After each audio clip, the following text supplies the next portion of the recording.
Fala galera, meu nome é Rogério, bem-vindo ao canal Discutindo Tudo e hoje eu vou falar para vocês um pouquinho sobre cartórios. Eu tinha prometido um vídeo hoje sobre escritura, documentação imobiliária, mas eu preferi mudar, eu preferi falar um pouquinho sobre cartórios antes, porque quando eu falar de documentação eu vou citar alguns cartórios e seria interessante que quem tem alguma dúvida em relação a cartórios assista primeiro esse vídeo, sane essas dúvidas e amanhã ou mais tarde, talvez, eu poste a segunda parte que seria sobre documentação imobiliária. Beleza? Vamos lá. Primeiro lugar, existe uma confusão que as pessoas fazem sobre cartório extrajudicial e cartórios judiciais. Antigamente, quando você ia no fórum, você tinha lá primeiro cartório, segundo cartório, terceiro cartório. Hoje, esse termo já não é mais utilizado. Então, hoje, a hora que você entra num fórum, você vê lá primeiro ofício ou primeira vara, segundo ofício ou segunda vara, enfim. Eles tratam como ofício ou como vara, tá? Dificilmente tratam como cartórios atualmente, tá? E cartórios extrajudiciais é uma concessão do Estado para um particular, ou seja, para uma pessoa que prestou concurso e passou e aí acaba assumindo um cartório, tá? Então são essas duas diferenças. Então quando falarem de cartório judicial, saiba que estão falando de primeiro ofício, ou primeira vara, ou um cartório, aquele que fica dentro do fórum. E ao se falar em cartório extrajudicial, ou seja, que está fora do poder judiciário, aí nós estamos falando de cartório de imóveis, títulos, documentos, cartório de notas, registro de pessoas naturais, que é o cartório civil, enfim. Depois eu vou falar um pouquinho sobre cada um, tá bom? É, Muita gente me pergunta, eu trabalhei 23 anos no cartório como escrevente, e muita gente me pergunta como que faz para assumir um cartório. Ou eu posso abrir um cartório, eu posso comprar um cartório, mas não é assim que funciona. Tá? De acordo com o número de habitantes na cidade, o Tribunal de Justiça ele determina que seja criado para aquele município, para aquela cidade, um cartório, mais de um cartório, tá? Mas isso tem muito a ver com a capacidade econômica da cidade. Então a cidade ela tem que ter um número mínimo de habitantes e uma economia bacana também, porque se for uma cidade dormitório, uma cidade que não tem muito, que é muito grande, mas tem pouca gente, dificilmente vai se abrir um cartório também, tá bom? Então vamos lá. É, como é que funciona o concurso público? Para você concorrer a um cartório, para você se inscrever no concurso público, você tem que ter 10 anos de cartório ou ser bacharel em direito. Eu trabalhei 23 anos no cartório e eu digo para você que somente 10 anos de experiência é muito pouco, tá? Você tem que mesclar isso daí, os 10 anos de experiência, com um bom curso de direito, uma pós-graduação. Não que você não consiga, de repente até consegue, mas é muito difícil. O nível desse concurso é muito difícil.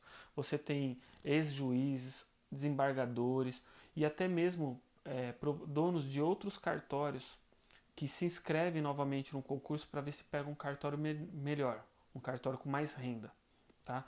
Então é muito difícil. O nível desse curso é muito difícil. Diz que é o concurso nacional mais difícil que existe. E eu não duvido. Tá? É, Outra coisa, o concurso ele é composto por 4 fases. Então você faz uma prova objetiva, depois você faz uma prova escrita, depois você faz uma prova oral e por fim a prova de títulos, tá?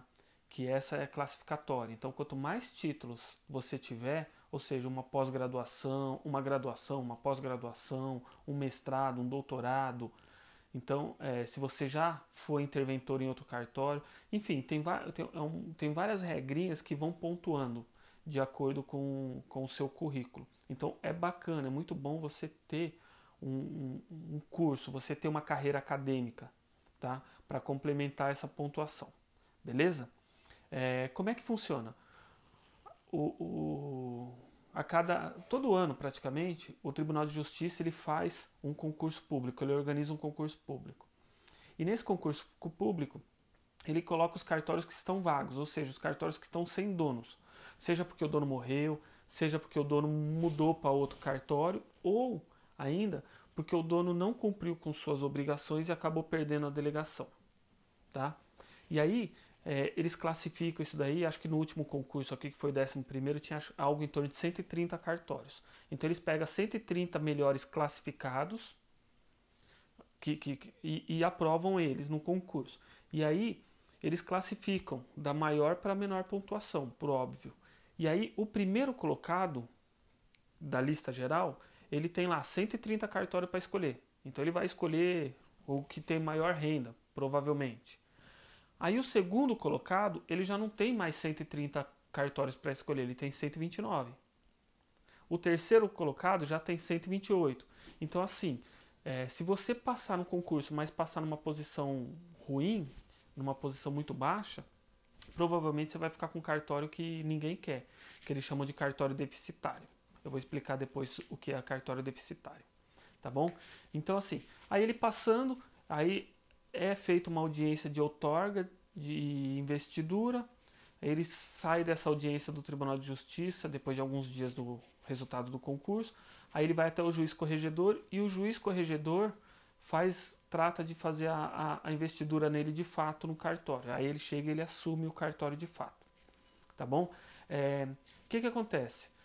De tudo que você paga no cartório, algo em torno de 40% são repasses. Tá? O cartório já repassa automaticamente. De cada R$100 que você paga, mais ou menos R$40, o cartório já distribui para o Estado, para a carteira. Quer ver? Tem... Falar exato. Ó, Estado, IPESP, Fundo do Registro Civil, Ministério Público e o ISS Municipal. E o cartório de notas, ele ainda tem a Santa Casa, tem a Secretaria da Fazenda. Então, assim, mas é mais ou menos 40% também. Então, em regra, tudo que você paga no cartório, 40% já vai para o Estado de alguma forma, tá? Como repasse. Os outros 60% é do tabelião. E aí o tabelião, ele, que é o dono do cartório, ele vai gerenciar o cartório com esses 60%. Então ele vai contratar funcionário, pagar água, luz, telefone, programa de gestão, maquinário, material de escritório, enfim, tudo que você imaginar que seja necessário para o cartório funcionar, sai desse 60%. Beleza? O que seria um cartório deficitário? É um cartório que não consegue se sustentar, um cartório que o que ele arrecada, ele não banca o mínimo, ou fica ali praticamente no 0 a 0. Isso daí é cartório que dificilmente alguém quer, tá bom? Enfim, quais são os cartórios que existem? Você tem aí no topo da lista, como um dos cartórios que mais rende dinheiro, são os cartórios de registro de imóveis, que é onde toda vez que você compra um imóvel, você vai nesse cartório e registra. Tá? Esse cartório ele é responsável por manter, digamos assim, a árvore genealógica do seu imóvel. Vamos colocar assim. Tá? Tudo que acontece ou já aconteceu na vida, na história do imóvel, daquela casa que você comprou, que você vendeu, está registrado no cartório, num documento chamado matrícula. Tá? Então, para cada imóvel existe uma matrícula e nessa matrícula constam todas as informações no histórico desse imóvel. Então, se foi vendido, para quem foi vendido, qual a porcentagem, se teve penhora, se teve arresto, se teve indisponibilidade, se teve algum problema judicial geral, ou se foi encerrada e criou um novo imóvel. Enfim, você tem todo o histórico ali, todo. Então por isso que é importante, quando você for comprar um terreno, você vai no cartório de registro de imóveis e veja se a pessoa que está te vendendo aquele terreno, aquela casa, aquele imóvel em geral, se é ela de fato a dona do imóvel. E isso daí você vai ver no registro de imóveis, tá bom? Depois você tem um cartório de notas, que é o cartório que você lavra a escritura. E o contrário do que muita gente pensa, a escritura não é um documento definitivo de propriedade. A escritura é como se fosse um DUT, um documento único de transferência do seu carro.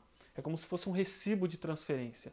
Então, se você fizer a escritura, mas não levar no registro de imóveis para registrar, Lá no registro de imóveis, o imóvel vai estar constando que não é seu, tá? Então, escritura, inventário extrajudicial, que mais? Procurações, ata notarial, tudo isso você faz no cartório de notas, tá? Depois você tem o registro civil. O que seria registro civil? É onde você registra nascimento, óbito, casamento e uma série de outros documentos. Eu não tenho tanto conhecimento assim, mas é no registro civil, tá? Procurações também faz no registro civil, tá? Outro cartório que tem é o registro de títulos e documentos e registro de pessoas jurídicas. O que seria isso? Se você tem uma empresa que ela não é do setor comercial, não é um comércio, você não registra na junta comercial, você registra ela no cartório de pessoa jurídica, tá? E títulos e documentos é quando você precisa mandar uma notificação para um vizinho que está derrubando lixo no seu terreno, ou que o muro do vizinho está caindo no seu terreno, quando você quer registrar uma letra de música, quando você quer registrar um contrato de um acordo entre as partes para preservação, você registra no título dos documentos. Enfim, tem uma série de documentos que você também pode registrar no título dos documentos. Tá? Então são esses 5 cartórios extrajudiciais que existem: registro de imóveis, tabelião de notas, registro civil das pessoas naturais, registro de pessoa jurídica e títulos documentos. Beleza? Por enquanto é isso. Eu vou fazer um outro vídeo falando um pouquinho mais sobre documentação imobiliária. Quais são os cuidados que você deve ter na hora de comprar um imóvel, falar um pouquinho sobre escritura, incidência de impostos, mas vai ser no próximo vídeo. Beleza? Um abraço e até lá. Se inscreve no canal aí, dá um joinha no vídeo e ajuda a divulgar, compartilha aí para aquele seu amigo que está com dúvida em relação a cartório, passa para ele esse vídeo, beleza? Um abraço e até o próximo vídeo.